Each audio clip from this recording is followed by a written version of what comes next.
கண்ணும் கண்ணும் மோதிய வேளை சில நொடி நானும் சுவாசிக்கவில்லை. கடவுள் பார்த்த பக்தன் போலே கையும் காலும் ஓடவில்லை.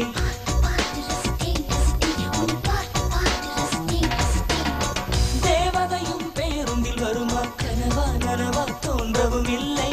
நல்ல வேளை சிறகுகள் இல்லை, நானும் அதனால் நம்பவில்லை.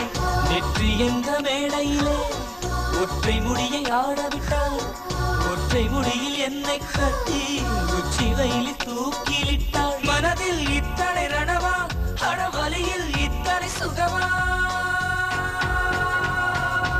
அடடா அடடா அடடா அடடா. பார்த்தேன் பார்த்தேன் பார்த்தேன், சுட சுட ரசித்தேன் ரசித்தேன் ரசித்தேன்.